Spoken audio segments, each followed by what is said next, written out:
दिया है।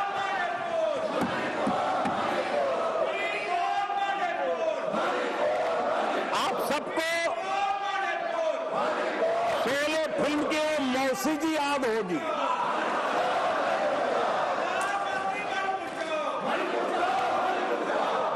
तीसरी बार तो हारे हैं, पर मौसी, ये बात तो सही है, तीसरी बारी तो हारे हैं, और मौसी मोरल विक्ट्री तो है ना। आदरणीय सभापति जी, 13 राज्यों में 0 सीटें आई है। अरे मौसी, 13 राज्यों में 0 सीटें आई है, पर हीरो तो है ना।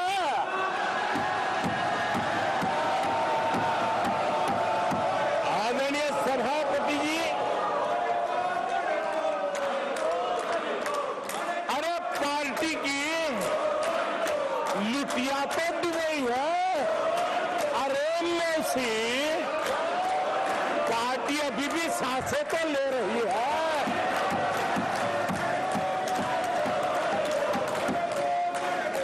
मैं कांग्रेस के लोगों को कहूंगा, जनादेश को फर्जी जीत के जश्न में मत दबाओ। जनादेश को फर्जी जीत के नशे में मत दबाओ, जश्न में मत दबाओ। ईमानदारी से देशवासियों के जनादेश को जरा समझने की कोशिश करो, उसे स्वीकार करो।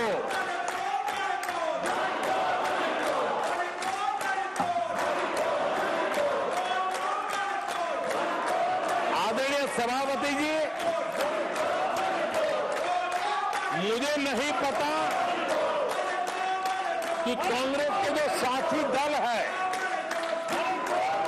उन्होंने इस चुनाव का विश्लेषण किया है कि नहीं किया है। ये चुनाव इन साथियों के लिए भी एक संदेश है। आदरणीय सभापति जी, अब कांग्रेस पार्टी 2024 से एक परजीवी कांग्रेस पार्टी के रूप से जानी जाएगी। 2024 से जो कांग्रेस है, वो परजीवी कांग्रेस है। और परजीवी वो होता है जो जिस शरीर पर उस शरीर के साथ रहता है, ये परजीवी उसी को ही खाता है। कांग्रेस भी जिस पार्टी के साथ गठबंधन करती है, उसी के वोट खा जाती है और अपनी सहयोगी पार्टी की कीमत पर वो फलती फूलती है। और इसलिए कांग्रेस परजीवी कांग्रेस बन चुकी है। मैं जब परजीवी कह रहा हूं तो तथ्यों के आधार पर कह रहा हूं। आदरणीय सभापति जी, मैं कुछ आंकड़े आपके माध्यम से सदन को और इस सदन के माध्यम से देश के सामने रखना चाहता हूं। जहां जहां भाजपा और कांग्रेस का सीधा मुकाबला था, या जहां कांग्रेस मेजर पार्टी थी और साथी के पास 1-2-3 सीटें थी, वहां कांग्रेस का स्ट्राइक रेट सिर्फ और सिर्फ 26% है, 26% है। लेकिन किसी का पल्लू पकड़ करके चलते थे, जहां वो जूनियर पार्टनर थे, किसी दल ने उनको कुछ दे दिया मौका, ऐसे राज्यों में कांग्रेस जहां जूनियर पार्टनर थी, उनका स्ट्राइक रेट 50% है और कांग्रेस की 99 सीटों में से ज्यादातर सीटें उनके सहयोगियों ने उनको जिताया है। और इसलिए मैं कहता हूं ये परजीवी कांग्रेस है। 16 राज्यों में जहां कांग्रेस अकेले लड़ी, वहां उसका वोट शेयर इस चुनाव में गिर चुका है। आदरणीय सभापति जी, गुजरात, छत्तीसगढ़ और मध्य प्रदेश, इन 3 राज्यों में जहां कांग्रेस अपने दम पर लड़ी और 64 में से 64 में से सिर्फ 2 सीट जीत पाई है, 64 में से 2। इसका साफ मतलब है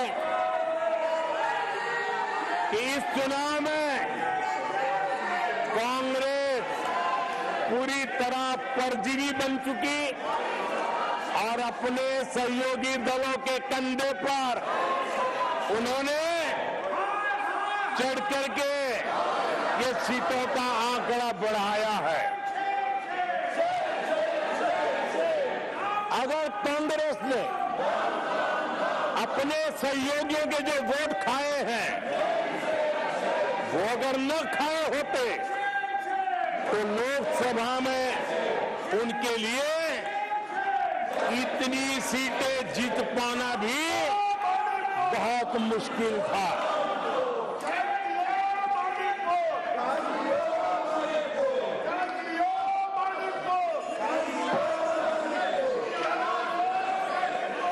आदरणीय सभापति जी,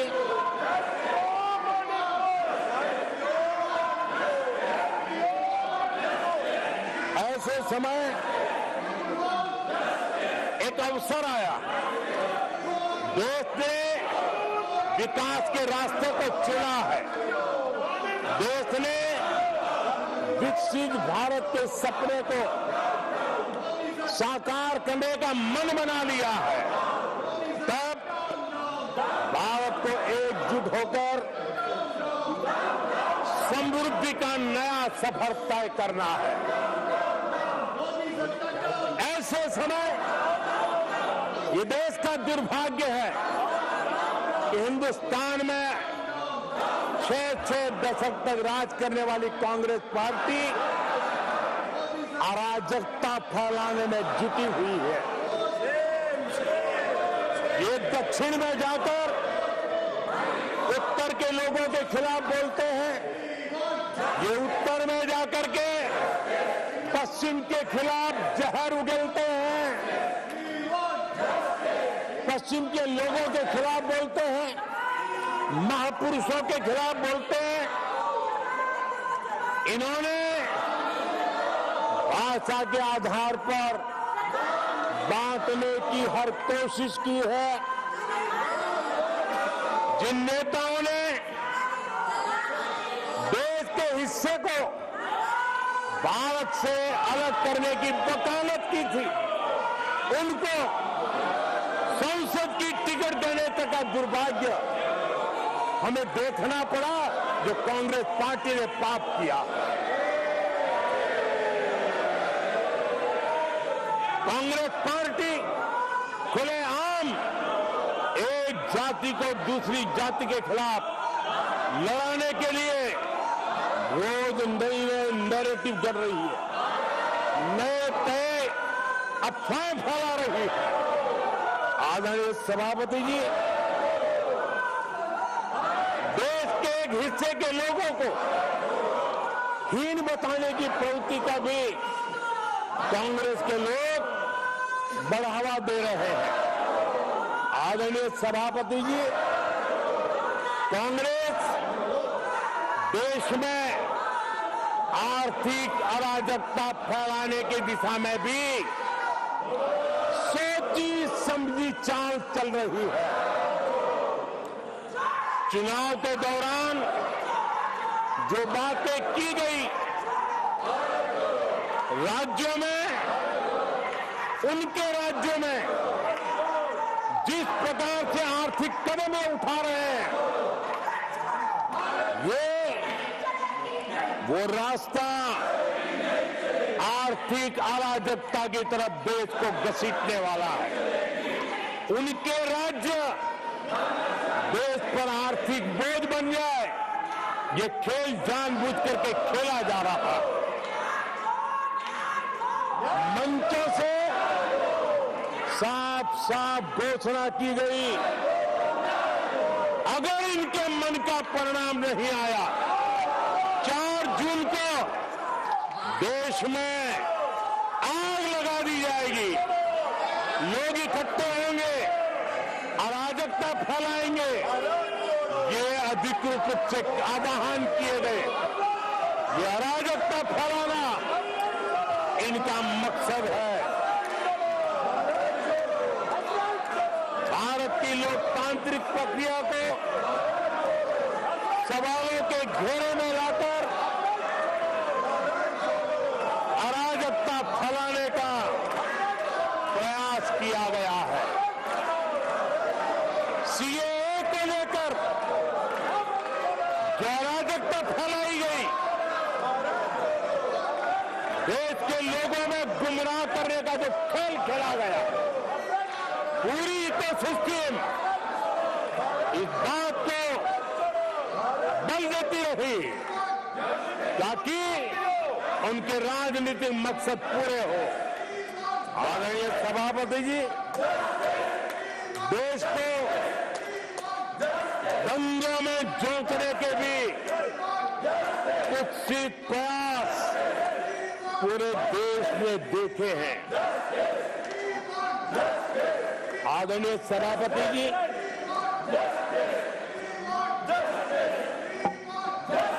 आजकल सिंपैथी गेन करने का एक नई ड्रामेबाजी शुरू की गई है, नया खेल खेला जा रहा है। मैं एक किस्सा सुनाता हूं। एक बच्चा स्कूल से आया और जोर जोर से रोने लगा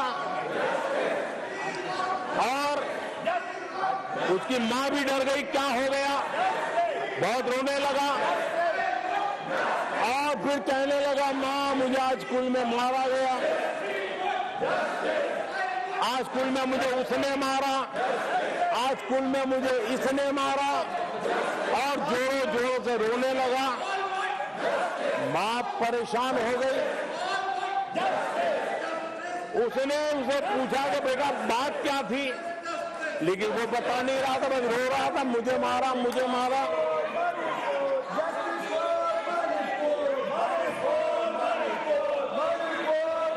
बच्चा ये नहीं बता रहा था कि आज स्कूल में उस बच्चे ने किसी बच्चे को मां की गाली दी थी। उसने ये नहीं बताया किसी बच्चे की किताबें उसने फाड़ दी थी। उसने ये नहीं बताया कि उसने टीचर को चोर कहा था। उसने ये नहीं बताया कि किसी का टिफिन चुरा करके खा गया था। हमने कल सदन में यही बचकाना हरकत देखी है। कल यहां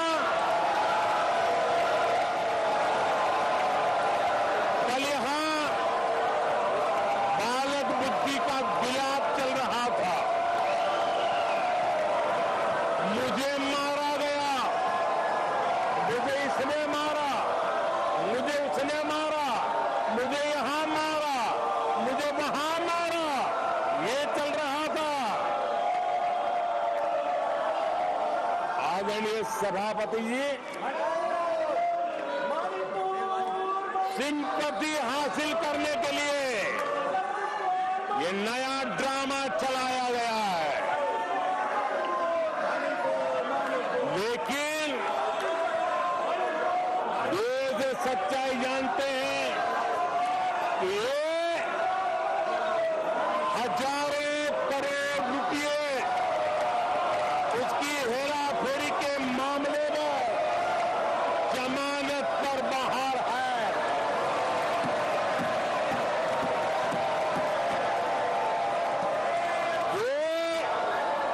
ओबीसी वर्ग के लोगों को चोर बताने के मामले में सजा पा चुके हैं। इनको देश की सर्वोच्च अदालत पर गैर जिम्मेदाराना बयान देने के बाद माफी मांगनी पड़ी है। इन पर महान स्वातंत्र सेनानी वीर सावरकर जैसे महान व्यक्तित्व का अपमान करने का मुकदमा है। इन पर देश की सबसे बड़ी पार्टी के अध्यक्ष को हत्यारा कहने का मुकदमा चल रहा है। इन पर अनेक नेताओं, अधिकारियों, संस्थानों पर झूठ बोलने के गंभीर आरोप है और वो केस चल रहे हैं। आदरणीय सभापति जी, बालक बुद्धि में ना बोलने का ठिकाना होता है और न ही बालक बुद्धि में व्यवहार का कोई ठिकाना होता है। और जब ये बालक बुद्धि पूरी तरह सवार हो जाती है तो सदन में भी किसी के गले पड़ जाते हैं। ये बालक बुद्धि अपनी सीमाएं खो देती है तो सदन के अंदर बैठ रुके के आंखें मारते हैं, आंखें मारते हैं। इनकी सच्चाई आदरणीय सभापति जी अब पूरा देश समझ गया है। इसलिए आज देश इनसे कह रहा है तुमसे नहीं हो पाएगा, तुमसे ना हो पाएगा।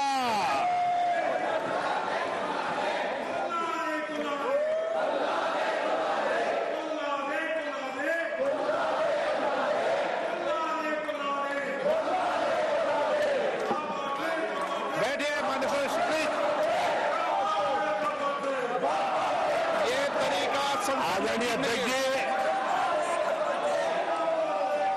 तुलसीदास जी कह रहे हैं, अखिलेश जी, तुलसीदास जी कह गए हैं, झूठई लेना, झूठई देना, झूठई भोजन, झूठई चबेना। तुलसीदास जी ने कहा है झूठई लेना, झूठई देना, झूठई भोजन, झूठई चबेना। कांग्रेस ने झूठ को राजनीति का हथियार बनाया। कांग्रेस के मुंह झूठ लग गया है। जैसे हरामखोर एनिमल होता है ना, जिसको लहू मुंह पे लग जाता है, वैसे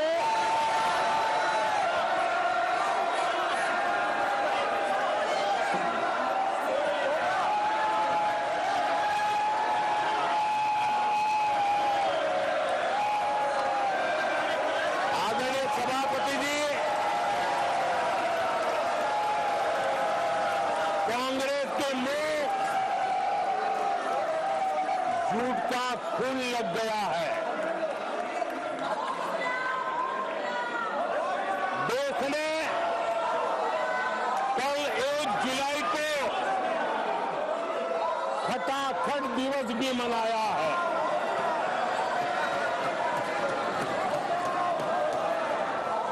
जुलाई को लोग अपने बैंक अकाउंट चेक कर रहे थे कि 8,500 रुपए आए कि नहीं आए। ये झूठ नैरेटिव का परिणाम देखिए। इसी चुनाव में कांग्रेस ने देशवासियों को गुमराह किया।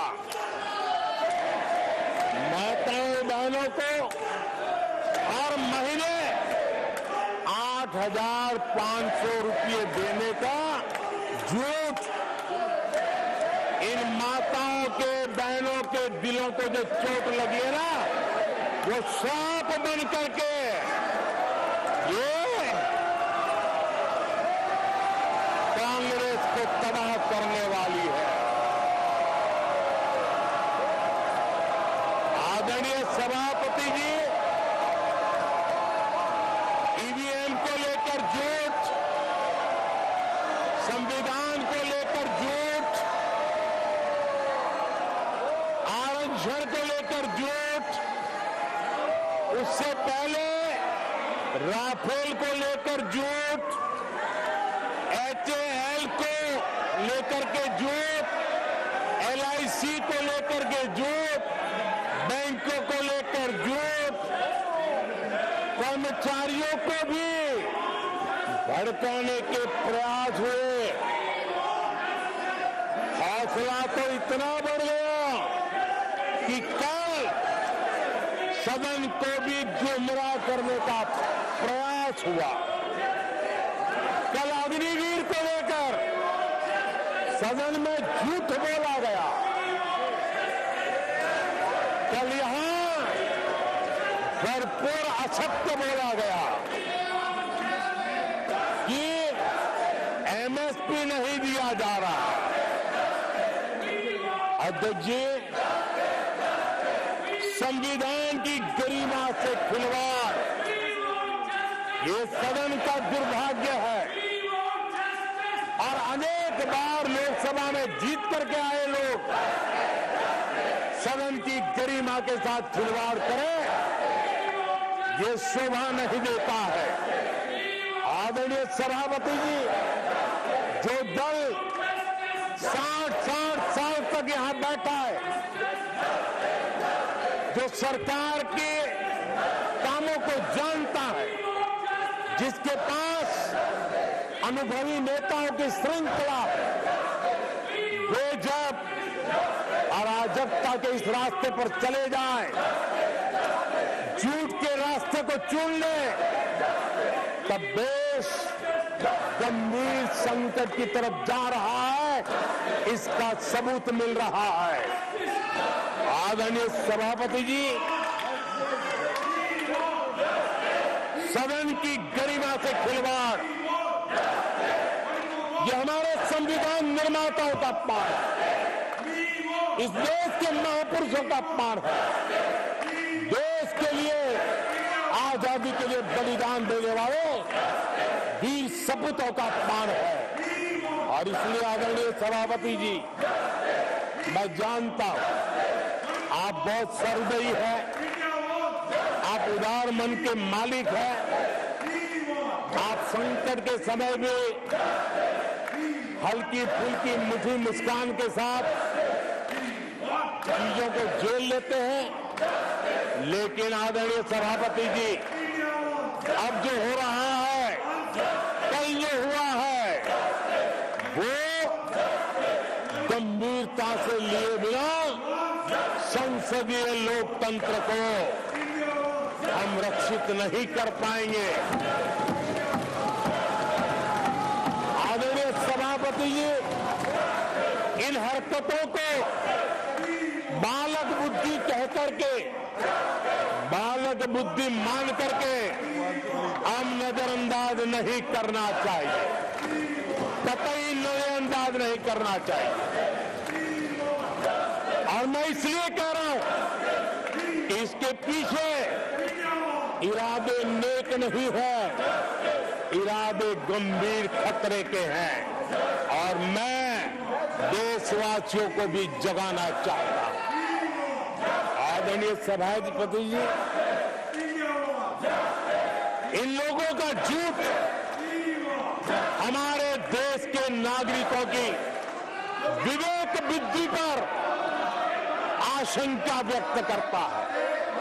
उनका झूठ देश के सामान्य विवेक बुद्धि पर एक तमाचा मारने की निर्लज्ज हरकत है। आदरणीय सभापति जी, ये हरकतें देश की महान परंपराओं पर तमाचा है। आदरणीय सभापति जी, इस सदन की गरिमा बचाने का बहुत बड़ी जिम्मेदारी आप पर है। सदन में शुरू हुई झूठ की परंपरा पर कठोर कार्रवाई करेंगे, ये देशवासियों की भी और इस सदन की भी अपेक्षा है। आदरणीय सभापति जी, कांग्रेस ने संविधान और आरक्षण पर भी हमेशा झूठ बोला। आज मैं 140 करोड़ देशवासियों के सामने सच्चाई रखना चाहता हूं, बड़ी नम्रता पूर्वक रखना चाहता हूं। देशवासियों ने भी इस सत्य को जानना बहुत जरूरी है। आदरणीय सभापति जी, आपातकाल इमरजेंसी का 50वां वर्ष है। इमरजेंसी सिर्फ और सिर्फ सत्ता के लोभ के खातिर, तानाशाही मानसिकता के कारण देश पर थोपा गया तानाशाही शासन था, और कांग्रेस क्रूरता की सभी हदें पार कर चुकी है। अपने ही देशवासियों पर क्रूरता का पंजा फैलाया था और देश के ताने बाने को छिन्न विच्छिन्न करने का पाप किया। आदरणीय सभापति जी, सरकारों को गिराना, मीडिया को दबाना, हर धारणा में संविधान की भावना के खिलाफ, संविधान की धाराओं के खिलाफ, संविधान के एक एक शब्द के खिलाफ ये वो लोग हैं जिन्होंने प्रारंभ से देश के दलितों के साथ, देश के पिछड़ों के साथ घोर अन्याय किया है।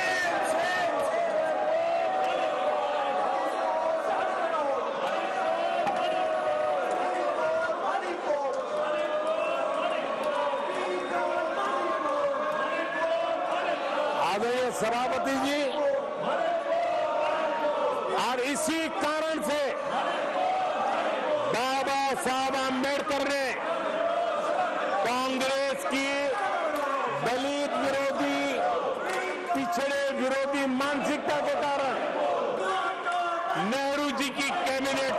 इस्तीफा दिया था। उन्होंने पर्दाफाश किया था कि कैसे नेहरू जी ने दलितों पिछड़ों के साथ अन्याय किया और बाबा साहब आम्बेडकर ने कैबिनेट से इस्तीफा देते समय जो कारण बताए थे वो कारण इनके चरित्र को दर्शाते हैं। बाबा साहब आम्बेडकर जी ने कहा था, मैं सरकार द्वारा अनुसूचित जातियों की उपेक्षा पर अपने अंदर उत्पन्न आक्रोश को रोक नहीं सका। ये बाबा साहब आम्बेडकर के शब्द है। अनुसूचित जातियों की उपेक्षा, इसने बाबा साहब आम्बेडकर को आक्रोशित कर दिया। बाबा साहब के सीधे हमले के बाद नेहरू जी ने बाबा साहब आम्बेडकर का राजनीतिक जीवन खत्म करने के लिए पूरी ताकत लगा दी। आदरणीय सभापति जी, पहले षड्यंत्र पूर्वक बाबा साहब आम्बेडकर को चुनाव में हरवाया गया। आदरणीय सभापति जी, हराया इतना ही नहीं, उन्होंने बाबा साहब आम्बेडकर के इस पराजय की उसका जश्न मनाया, खुशी मनाई और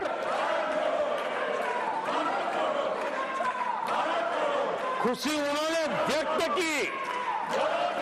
आदरणीय सभापति जी, एक पत्र में ये लिखित है इस खुशी का।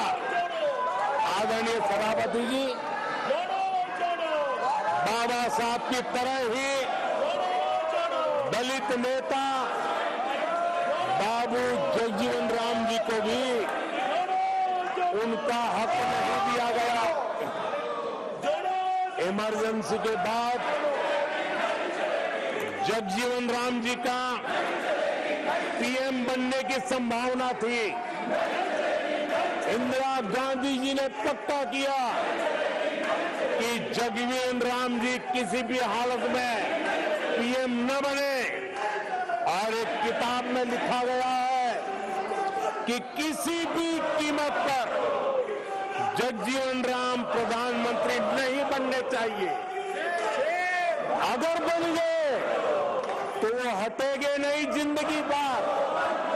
ये इंदिरा जी गांधी का कोड उस किताब में है। कांग्रेस ने चौधरी चरण सिंह जी के साथ भी यही व्यवहार किया, उनको भी नहीं छोड़ा था। पिछड़ों के नेता कांग्रेस पार्टी के अध्यक्ष बिहार के सपूत सीताराम केसरी के साथ भी अपमानित व्यवहार करने का पाप इसी कांग्रेस ने किया। आदरणीय सभापति जी, कांग्रेस पार्टी प्रारंभ से ही आरक्षण की घोर विरोधी रही है। नेहरू जी ने तो मुख्यमंत्रियों को चिट्ठी लिख करके साफ साफ शब्दों में आरक्षण का विरोध किया था।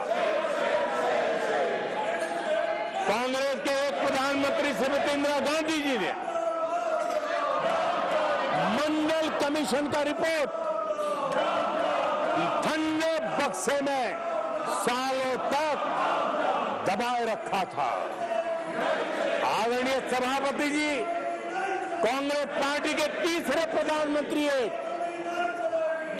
श्रीमान राजीव गांधी, और जब विपक्ष में थे उनका सबसे लंबा भाषण आरक्षण के खिलाफ था, वो आज भी संसद के रिकॉर्ड में उपलब्ध है।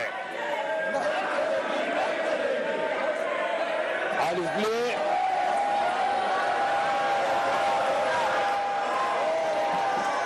आदरणीय सभापति जी,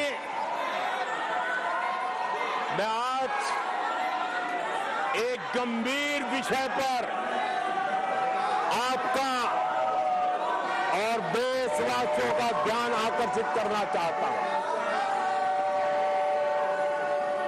कल जो हुआ, इस देश के कोटि कोटि देशवासी आने वाली सदियों तक माफ नहीं करेंगे। आदरणीय सभापति जी, 131 साल पहले, 131 ईयर पहले स्वामी विवेकानंद जी ने शिकागो में कहा था, मुझे गर्व है कि मैं उस धर्म से आता हूं जिसने पूरी दुनिया को सहिष्णुता और वैश्विक स्वीकृति सिखाई है। 131 साल पहले हिंदू धर्म के लिए विवेकानंद जी ने अमेरिका के शिकागो में दुनिया के दिग्गजों के सामने कहा था। आदरणीय सभापति जी, हिंदू सहनशील है, हिंदू अपनत्व को लेकर के जीने वाला समूह है।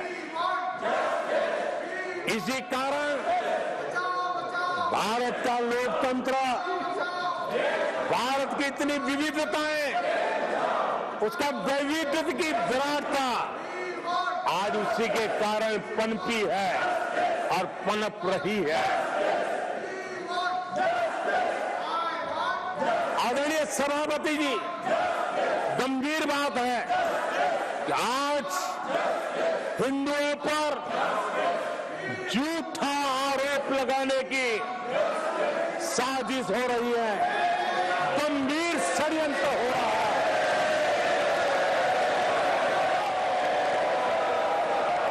आदरणीय सभापति जी,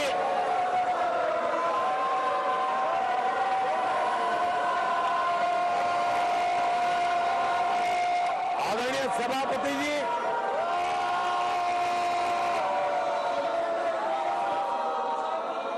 ये कहा गया हिंदू हिंसक होते हैं, ये है आपका संस्कार, ये है आपका चरित्र, ये है आपकी सोच, ये है आपकी नफरत इस देश के हिंदुओं के साथ।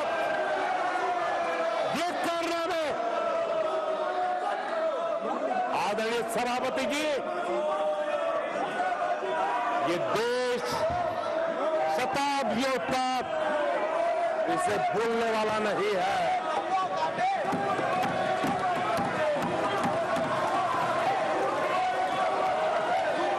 कुछ दिन पहले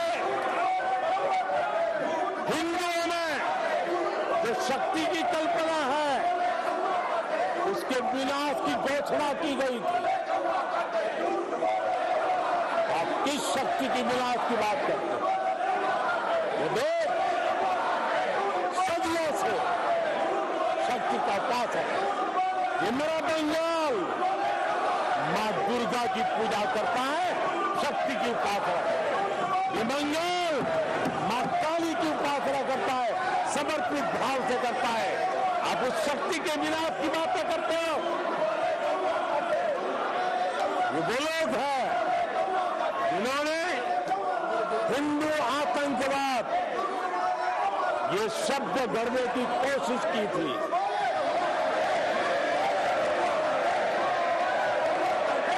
इनके साथी हिंदू धर्म को उसकी तुलना डेंगू, मलेरिया ऐसे शब्दों से करें और ये लोग तालियां बजाएं, ये देश कभी माफ नहीं करेगा। आदरणीय सभापति जी, एक सोची समझी रणनीति के तहत इनका पूरा इकोसिस्टम, हिंदू परंपरा, हिंदू समाज, इस देश की संस्कृति, देश की विरासत, इसको नीचा दिखाना, उसे गाली देना, उसे अपमानित करना, हिंदुओं का मजाक उड़ाना, इसे फैशन बना दिया है और उसको संरक्षण देने का काम अपने राजनीतिक स्वार्थ के लिए ऐसे तत्व कर रहे हैं।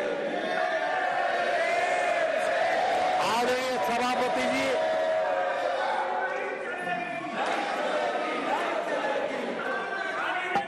माननीय सदस्य प्लीज। आदरणीय सभापति जी,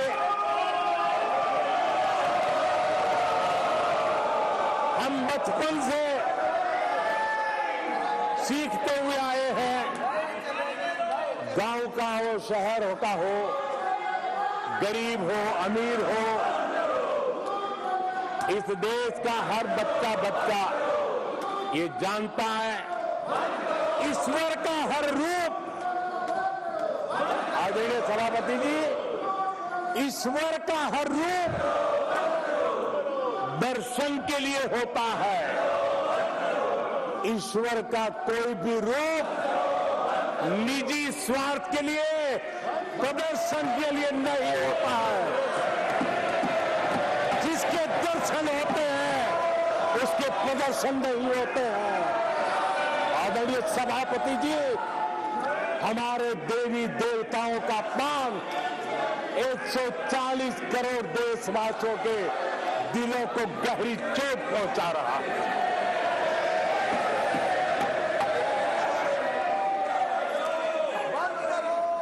निजी राजनीतिक स्वार्थ के लिए ईश्वर के रूपों का इस प्रकार से खेल, आदरणीय सभापति जी, ये देश कैसे माफ कर सकता है? आदरणीय सभापति जी, सदन के कल के दृश्यों को देख करके अब हिंदू समाज को भी सोचना होगा, क्या ये अपमानजनक बयान संयोग है या कोई प्रयोग की तैयारी है? ये हिंदू समाज को सोचना पड़ेगा। आदरणीय सभापति जी, हमारी सेनाएं देश का अभिमान है। सारे देश को उनके साहस और हमारी सेना की वीरता पर गर्व है।